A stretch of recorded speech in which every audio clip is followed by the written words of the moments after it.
আপনাদের অধিকারের জন্য 97,000 এর মতো ইউরো রেমিটেন্স এসেছে। আচ্ছা আচ্ছা। আদিলুর রহমান খান নামের মাঝে যতই ভদ্রতার ছাপ থাকুক, অভিসন্ধি ঠিক ততটাই ভয়ানক। এই সেই ব্যক্তি যিনি আজ ইউনূস সরকারের শিল্প মন্ত্রণালয়ের উপদেষ্টা। এই সরকার গঠিত হয়েছে কাদের নিয়ে জানেন? যারা কখনো এই দেশের স্বাধীনতা মেনে নেয়নি, যারা এই মাটির মঙ্গল চায়নি, যাদের একজন চিফ প্রসিকিউটর তাজুল ইসলাম, যিনি একসময় যুদ্ধাপরাধীদের পক্ষে আদালতে দাঁড়িয়েছিলেন, মার্কিন এজেন্ট রজা রহমান ওরফে নিরাপত্তা উপদেষ্টা খলিলুর রহমান। কিন্তু তাদের গল্প আরেকদিন।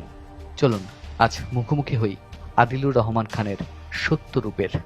বাংলাদেশ যখন উন্নয়নের রোল মডেল হয়ে উঠছিল, ঠিক তখন আদিলুর রহমান খান তথাকথিত অধিকার নামের মানবাধিকার সংস্থার ব্যানারে বিশ্বকে জানালেন হেফাজতের সমাবেশে নাকি ৫ শতাধিক মানুষকে হত্যা করা হয়েছে।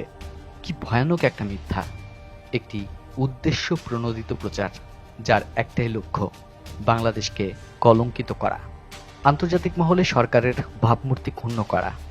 ইউনূস সরকারের ৯ মাসে আজ পর্যন্ত কেউ এই ৫০০ নিহতের প্রমাণ জাতির সামনে আনতে পারেনি, কারণ প্রমাণের কিছুই ছিল না।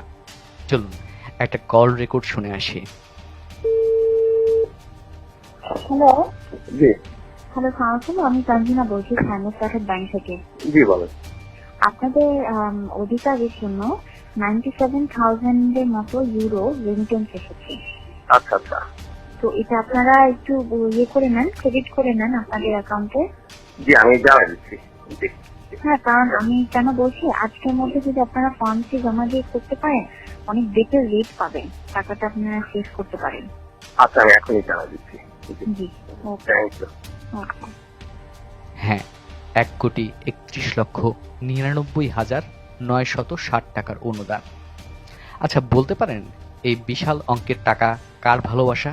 কোন উদ্দেশ্যে আদিলুরের হাতে পৌঁছেছে এই মুদ্রার পাহাড়? আপনি কি কখনো এই টাকার হিসাব দেখেছেন? কেন দেখেননি? মনকে প্রশ্ন করুন। আদিলুর রহমান খান এক গভীর ষড়যন্ত্রের নাম, বাংলাদেশের বিরুদ্ধে গড়ে ওঠা অদৃশ্য ফ্রন্টলাইন। তাকে চিনুন, দেশকে বাঁচান।